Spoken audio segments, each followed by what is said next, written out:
Hi all. So yeah, good evening.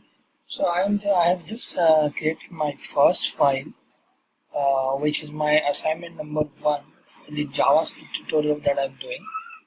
So it's generally a tutorial for the data types, where we have to use different data types to show that we are using the attributes of a favorite song that we like.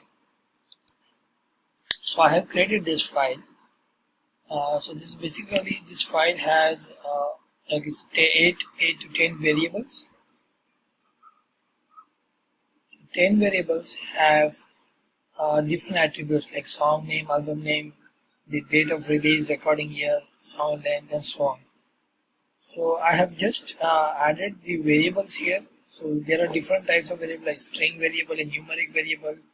Then I use an array of string to declare this, and in the another block I have just executed the code and have shown this particular output into a human readable format.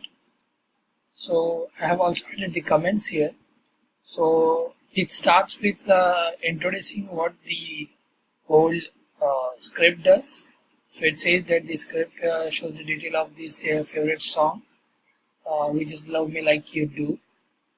And in this the second comment says that this first section will just declare variables wherein all the required values are stored in a variable, while the second block just displays that in the human readable format. So the user who would be executing the program would get the all the output in like human readable and more precise way and format. So I will just execute this code and I will show you the output. So basically I have installed Node here to execute the script. So I will just execute that particular script.